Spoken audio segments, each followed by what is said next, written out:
Chlamydia is a very common sexually transmitted organism. It's not a bacteria, it's not a virus, it's a strange organism somewhere between the two. It's passed sexually.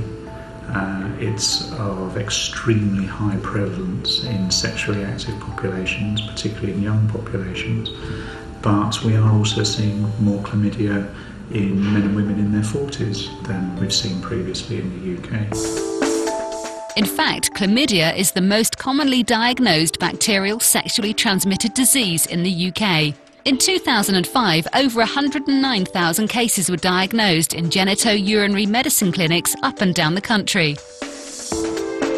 This incidence is highest in women in the 16 to 24 age group and men aged 18 to 29, but the vast majority of cases go undetected. Although it can give quite a mild illness, and in many cases no symptoms at all, it can be very damaging to a woman's fertility because it can cause scarring of her pelvis and distortion of her tubes and blockage of her tubes. And certainly it's one of the growing causes for subfertility problems in young couples. The damage to the fallopian tubes caused by chlamydia can lead to ectopic pregnancies, where the pregnancy grows in the fallopian tube.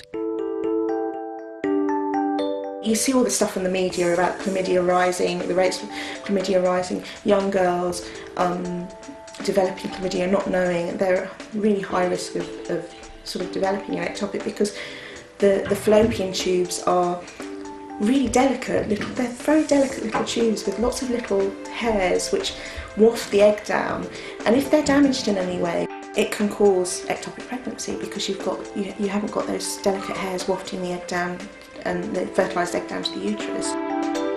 Chlamydia is of growing concern, but there is help available.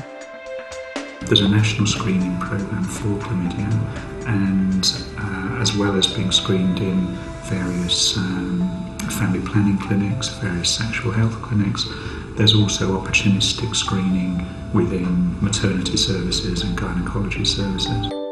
So, if you're at all concerned about chlamydia, you can contact your local genito-urinary medicine clinic.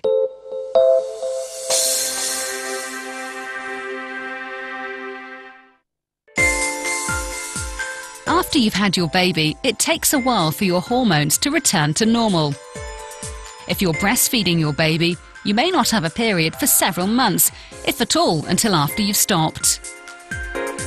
Sometimes women breastfeed, they don't get a period for 6 months, 9 months. Others will get 1-2 months later, and if they're not breastfeeding, even quicker. So again, it's very individual when the periods start.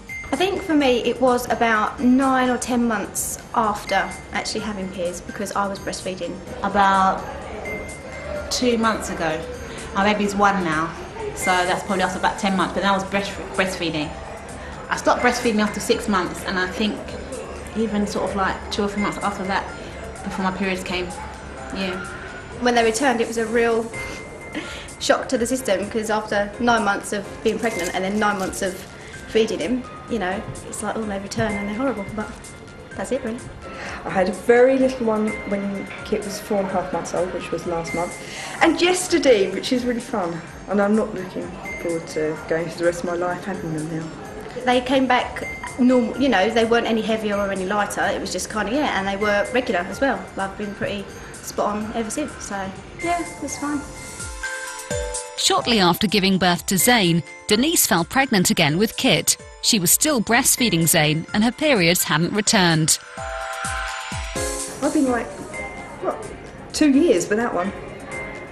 So August 2004 when I got pregnant with him, and now. You must remember that it is possible to get pregnant again immediately following a birth of a baby, even if your periods haven't returned. Breastfeeding is not a good contraceptive, is it? For getting pregnant again straight away.